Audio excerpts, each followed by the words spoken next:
Thank you so much, and I am just so honored to be here. Thank you for your remarks and your hospitality, Mayor Gualtieri, and to all of our colleagues here. Buon pomeriggio, if it's still pomeriggio at this point. Eminences, excellencies, mayors and governors, academicians, and members of the diplomatic corps, good afternoon. I am deeply grateful to His Holiness Pope Francis for opening the doors of this sacred space to these essential conversations, and for the inspirational leadership in championing the health of our planet, urging care for our common home, and catalyzing change across the globe. To my friend and council member, Chancellor Marcelo Suarez Orozco, to Council Member Professor Ram Ramanathan, and all the members and leaders of the Pontifical Academies, thank you for convening this summit and for the honor of joining so many global leaders shaping our future every day. I am blessed to be here as part of Team Boston and Massachusetts, here with our we have a big crowd in the house. Go Celtics. We have our Green New Deal Director, Oliver Sellers Garcia, here. And of course, I could not be more blessed to have a partner at the state level in Governor Maura Healey, our Green Governor, and her Climate Chief, Melissa Hoffer. So my focus today is on energy and governance, and I'm already incredibly energized by all that has happened this week. But I want to start with just a moment on why this is such a deep honor for me. In addition to being mayor of Boston, I'm also a mom of 2 boys. You may have seen them running around earlier today, and my prayer for the morning was that they not break anything in that space, and we made it through, so thank you. And I'm also a daughter of immigrants. And so I grew up as the oldest child to parents who did not speak English for most of my childhood, with a clear sense of not only the invisible barriers that so many communities face, but also how small the world is and how interconnected we all are. I also am here, if you had said to that young immigrant daughter that one day I would get the chance to sit here among you all, it would have been beyond my wildest imagination, and maybe beyond the imagination of others as well. One of the first acts that I had to do in my official capacity as mayor was quite weighty. There was a lot happening with the pandemic and so much that we were working on, but then one of my team members said, you know, there's this little thing that you have to do, because it turned out we were renovating City Hall Plaza outside, and when major renovations happen, you put a time capsule in. And one of the things, in addition to adding mementos for the future, hundreds of years later when it might be opened, the job of the mayor is to write a letter to that mayor who will open it a century or more into the future. And just a couple weeks into the job, that was quite intimidating for me. What should I say 100 years into the future? So I did some research and pulled the 3 time capsules that were found in recent times. There was one from 1830, one from 1930, and one from 1981. And they shared 2 things. First, each of the mayors wrote a letter to their future predecessor sharing their wildest imagination in medical advances, technology, alternative energy sources, flying cars, all that they dreamed might happen. But for all of that bold imagination, the second thing that those letters shared was a very specific constraint in who they thought might be opening that letter one day. The first letter read, "Sir," as a salutation. The second letter read, "Dear Sir," and the third letter read, "Dear Mr. Mayor," in 1981. So for all that they could imagine, they never thought that one day it might be a mom and a woman sitting in that seat opening that letter.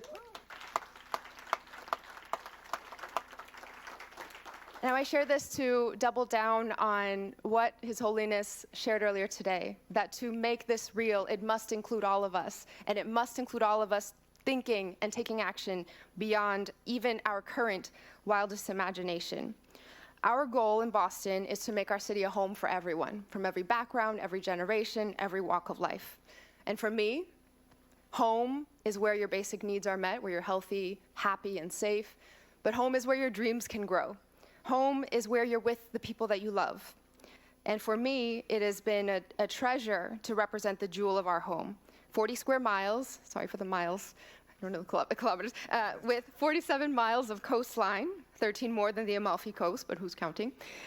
Our three major rivers, the Charles, the Mystic, the Neponset, crisscross our city, and around this time of year, their grassy banks are packed with people enjoying the beautiful weather. Each of our many neighborhoods has its unique character and culture. Jamaican jerk chicken in Nubian Square, pho in Little Saigon, soup dumplings in Chinatown, arancini in the North End, cobblestone streets and cutting-edge labs, old granite churches and glistening glass towers.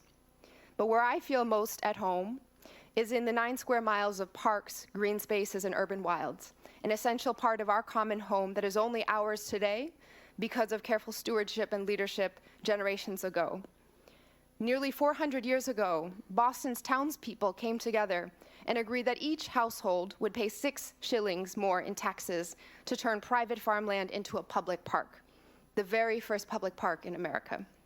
To be clear, Americans don't often volunteer to pay more taxes. But Boston has always understood the connection between healthy green spaces and the health of our communities. So in an era where nowhere else on the continent were municipal governments thinking about open space as a public good, we established the Boston Common.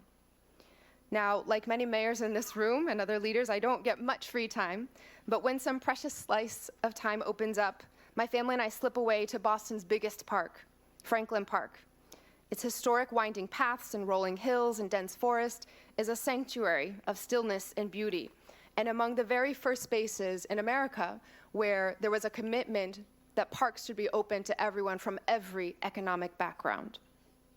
It's the place where I'm most reminded that to truly be good stewards of our home, we must recognize the earth not only as our one and only home, but as God's creation, and therefore treat it as sacred, with the care and reverence it deserves. So it is from this intersection of personal connection, faith, and faith in our future, and Boston's proud tradition of innovating public goods for healthier communities that shapes our approach to tackling the challenge of climate change. Just as Boston led the way in the United States around public parks as public infrastructure for health, today that next frontier is around clean energy as necessary infrastructure. And we've been taking action to align our financial incentives with our values. The very first bill I signed as mayor was an ordinance requiring Boston to fully divest from fossil fuels by the end of 2025. But as I was proud to write in a shared op-ed with Mayor Khan, head of the UN Climate Summit last fall, we also need to be actively not just divesting, but investing in our future. And that's why since 2021, our city has invested $400 million in environmental, social, and governance, or ESG funds. And in the next several months, the city will, for the first time ever, invest money from our trust fund into an ESG portfolio through a sustainable investments manager co-founded by former US Vice President and longtime climate leader Al Gore. Of course, as a local government determined to build clean energy infrastructure in support of healthier communities, the most intuitive levers for us to pull are legislative. And that's why last year I signed an executive order eliminating fossil fuels in all new municipal construction and renovations. Now in Boston, buildings account for 70% plus of our total emissions citywide. When in this eternal city, I feel I have to speak a little more softly about how old and historic Boston's buildings are. But whether you're counting the structures in millennia or in centuries, the scale of retrofitting that needs to be done is vast. If we are serious about dramatically reducing our carbon footprint, focusing on the building sector is targeting the soul of the shoe. So, not only did the city several years ago adopt a landmark legislation that applied to set standards for the largest buildings to come into compliance and reporting, but more recently, we upped those standards even more with transformative amendments to ensure that this benchmarking tool would actually reduce emissions and take action. The new Building Emissions Reduction and Disclosure Ordinance explicitly shifts our goals and expands building eligibility. Today, the buildings that meet those criteria account for just 5% of the total buildings, but more than 40% of total emissions. And more than any other tool, this stands to make an impact on helping us meet our net zero emissions goal. It also creates opportunities for us to invest in social determinants for health. As building owners strive to meet their emissions targets, they'll need skilled workers capable of monitoring, maintaining, and updating their energy systems. Last year, we added a new building operations career pathway to our Power Core Green Jobs program that provides young people with a roadmap to livable wages, good benefits, and emerging green jobs. I joined our most recent Power Core graduates at their commencement in December, where I spoke with a young man named Slater. Slater came to the US from Haiti when he was just 7 years old. His family eventually settled down just outside of Boston, but things were rocky at home. He and his stepmom didn't get along, and when he turned 18, he left and began living on the streets. Then he heard about the Power Core program, applied, and found his groove in the building operations track. Today, Slater is a full-time maintenance engineer, optimizing temperature, electricity, and airflow in a big, beautiful building downtown.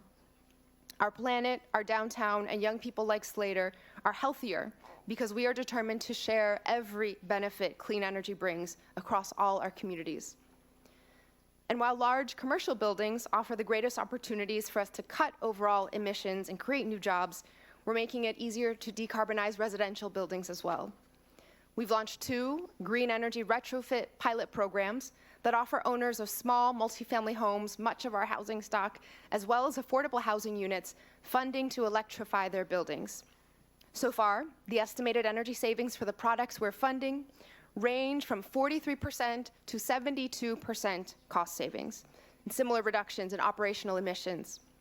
And at least one of the projects will add rooftop solar panels, taking a cue from Boston's Archdiocese, which several years ago installed a solar field in its parking lot capable of generating a megawatt of electricity. We've also recognized for many of our residents, there's a perception that going green isn't for everyone, that it's a luxury reserved for a certain class who can afford to pay a lot more to minimize their impact. But alongside colleagues, environmental groups, and organizing from the ground up, Boston passed our Community Choice Electricity Program, BCCE, a municipal energy aggregation program that leverages the city's collective buying power to purchase cleaner, locally sourced electricity in bulk. We then provide that power to residents and businesses in the form of 3 different packages, including 100% renewable energy, all at a lower cost than the utility-provided alternative. Since launching in 2021, we've saved customers more than $160 million on electricity bills, all while accelerating our climate goals. One of those customers is a man named Louis. Louis has lived in Boston for 54 years and retired on disability a while back, now living off of less than $27,000 a year. His electricity rates were unpredictable, and some months he was paying as much as $300. But since switching to our municipal aggregation program, his bills have gone down by more than half. That's money in his pocket for medical expenses, groceries, housing, toys for his 4 grandkids. And it's not just Louis.